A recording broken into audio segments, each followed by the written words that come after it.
एक तो जो स्पीकर हैं खैबर पख्तूनख्वा असेंबली के बाबर खान सवाती साहब, इन्होंने बड़ा क्लियरली ये कह दिया है कि होगा वही जो इमरान खान कहेगा। जब तक इमरान खान का हुक्म नहीं आएगा तब तक कोई बिल पास नहीं होगा। मादनियात के बिल के हवाले से स्पीकर ने साफ कह दिया। अब सारे टकरे भी मारते रहे, वजीर आला भी जोर लगाता रहे, जो मर्जी करते रहे, पूरी काबीना 10 दफा अप्रूवल दे दे, ये बिल नहीं पास हो सकता असेंबली से जब तक कि स्पीकर सूबाई असेंबली जो है वो इसके ऊपर मान नहीं जाते। अब उन्होंने तो कह दिया जी इमरान खान जो कहेंगे, जो खान कहेगा वही होगा, जो हुक्म आएगा, और जब तक नहीं आएगा, हुक्म नहीं आने तक बिल भी पास नहीं होगा। इमरान खान साहब की बहनों ने कुछ स्टेटमेंट दिए, वो मैं आपके सामने रखना चाहता हूं, और बड़ी क्लियर उन्होंने बात की है। उन्होंने कहा जी मुझे आज मालूमात मिली है कि मादनियात बिल वफाकी हुकूमत की तरफ से भेजा गया है, आपने वोट इमरान खान के नाम पर लिया है और हदायत वफाकी हुकूमत की ले रहे हैं। बिल्कुल वादे कर दूं, मादनियात बिल इमरान खान की इजाजत के बगैर नहीं पेश होना चाहिए। दूसरा, उन्होंने कहा कि सिर्फ मादनियात बिल की मालूमात इमरान खान तक पहुंचाने के लिए मुझे इमरान खान से मुलाकात की जरूरत नहीं है, मैं और भी तरीके से इमरान खान तक मालूमात पहुंचा सकती हूं। इमरान खान लीडर है और लीडर आने वाली नस्लों का सोचता है। इमरान खान मादनियात की हिफाजत करेंगे बड़े कॉन्फिडेंस के साथ, अलीमा खान साहिबा ने यह बात की है। फिर उन्होंने एक खदशे का इजहार किया कि जेल के अंदर इमरान खान की जिंदगी खतरे में हो सकती है, फैमिली को मिलवाया नहीं जा रहा, कुछ दिनों बाद ये इतला दे सकते हैं कि इमरान खान की तबीयत खराब है, ऐसा भी हो सकता है। फिर अलीमा खान साहब ने कहा कि मेरी बहनें मुझसे ज्यादा सख्त हैं। ये जो लोग कहते हैं कि मुझे मिलवा दो और मेरी बहनों को ना मिलाएं, तो अलीमा खान ने मीडिया से बात करते हुए कहा कि हमने कहा है अगर नहीं जाने देंगे तो हम यही बैठेंगे। आज उन्होंने नाका भी आगे लगाया हुआ है। हम भी सोच रहे हैं कि 1 महीना हो गया नहीं मिलने दिया जा रहा, हमें जहां रोकेंगे हम उधर ही बैठेंगे, जब तक हमारी मुलाकात नहीं होने देंगे हम वापस नहीं जाएंगे।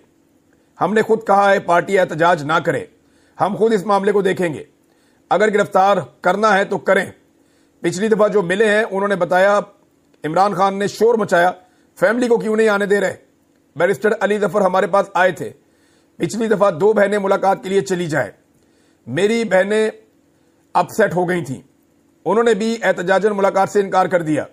अगर आज भी 2 बहनों की मुलाकात की इजाजत मिली तो हम देखेंगे कि हमने क्या करना है। ये जब वो गई तब उन्होंने ये बातचीत की थी। फिर उन्होंने ये कहा कि मेरे बारे में कहते हैं कि मैं बहुत सख्त हूं, मेरी बहनें मेरे से भी ज्यादा सख्त हैं, और जब मौका मिला और इनको बात कर दी हुई तो इनको अंदाजा हो जाएगा कि मेरी बहनें कितनी सख्त हैं। ये बात जो है वो अलीमा खान साहबा ने, ये वो सारी चीजें हैं जो मैंने शेयर कर दी इमरान खान की बहनों के हवाले से। अब आ जाए जनाब मुज़ाकरात, जो सबसे बड़ी चीज और सबसे बड़ी खबर है।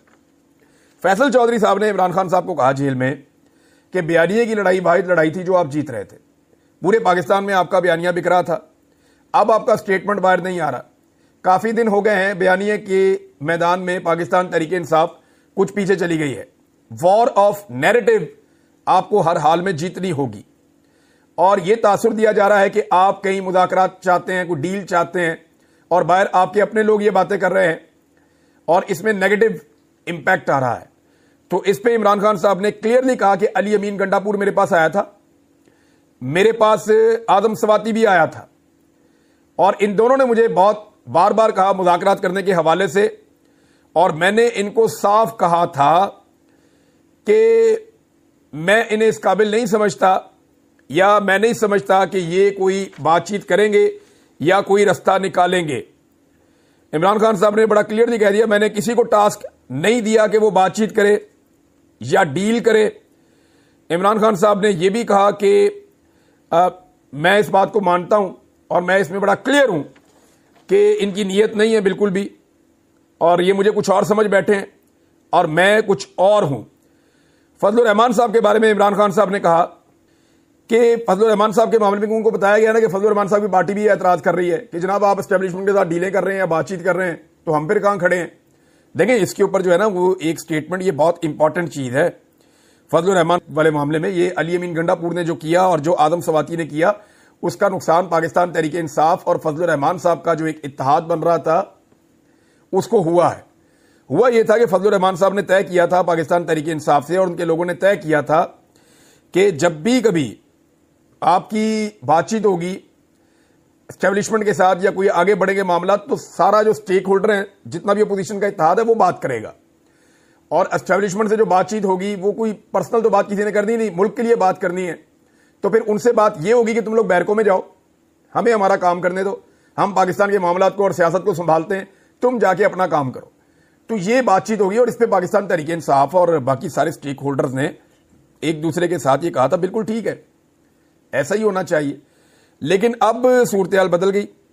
इसमें जो है वो फजल रहमान साहब के हवाले से उनकी पार्टी के लोग अब ये कह रहे हैं कि ठीक है, इमरान खान साहब अगर चाहते हैं या उनकी पार्टी चाहती है कि एस्टेब्लिशमेंट के साथ डील करें या बात करें तो फिर उनको एस्टेब्लिशमेंट मुबारक। अब आगे से ये कहा गया है। तो इमरान खान साहब ने आज इस सारे बयानिए को तोड़ दिया है। इमरान खान साहब ने कहा कि मैंने कह दिया था अली अमीन को और आदम सवाती को कि इन्होंने कुछ नहीं करना, मुझे इनसे कोई उम्मीद नहीं है और ये किसी किस्म की एंगेजमेंट नहीं करेंगे, ये सिर्फ धोखा देते हैं और ये धोखेबाज है। इमरान खान साहब ये बात बार बार कहते हैं। इन्होंने इनके सामने भी यही बातचीत दोहराई थी और साथ उन्होंने इमरान खान साहब ने कहा कि अगर बिल पास करवाने वाले मामले पे आगे बढ़ना है तो अली अमीन के अलावा दीगर लोग भी सारे आए और पाबंदियां जो लगाई गई हैं वो पाबंदियां हटाएं, वरना ये बिल पास नहीं होगा। अब इमरान खान ने कह दिया तो फिर नहीं होगा, आप सीधा लटके उल्टा लटके जो मर्जी करें, ये बिल पास नहीं होगा। और जो एक पाकिस्तान तहरीक इंसाफ के नैरेटिव को नुकसान पहुंचाया गया था, पार्टी के अंदर से ही लोगों ने नुकसान पहुंचाया था, जी मुज़ाकरात कर लो, डील कर लो, बात कर लो, ये कर लो, वो कर लो, जी मेरी ड्यूटी लग गई है, मेरा टास्क मिल गया। तो इमरान खान ने चिट्टा इनकार कर दिया, कोई टास्क नहीं मिला। ये सारे झूठ बोलते हैं। मैंने किसी को कोई टास्क नहीं दिया कि जाओ जाके मुज़ाकरात या डीलें करते फिरो। मैंने तो बल्कि इनको समझाया था कि ये ट्रक की बत्ती के पीछे लगाएंगे, ये बेवकूफ बनाएंगे, इनकी कोई नीयत ही नहीं है, ये आगे बढ़ने नहीं चाहते, पाकिस्तान का नुकसान कर रहे हैं। देखें, जिनकी नीयत होती है वो ऐसी तरामीम तो नहीं करते आइन में, जिनकी नीयत होती है वो ऐसे कंप्रोमाइज्ड जजेस तो नहीं लगाते, जिनकी नीयत होती है वो इस तरह से इंसानों को जबरी तौर पे लापता तो नहीं करते। पाकिस्तान तहरीक इंसाफ के 5 नौजवान अभी इस वक्त भी जबरी तौर पे लापता है, उनका कुछ पता नहीं चल रहा।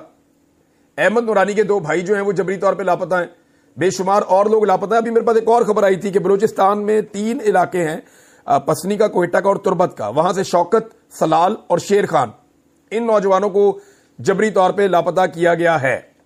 अब इमरान खान साहब ने बड़ा क्लियरली कह दिया कि मेरा जो स्टांस था, जहां पे मैं खड़ा था, मैं वहीं पे खड़ा हूं, मेरे बारे में इस निजाम की जो असेसमेंट है वो गलत है, ये मुझे कुछ और समझ बैठे हैं और मैं कुछ और हूं।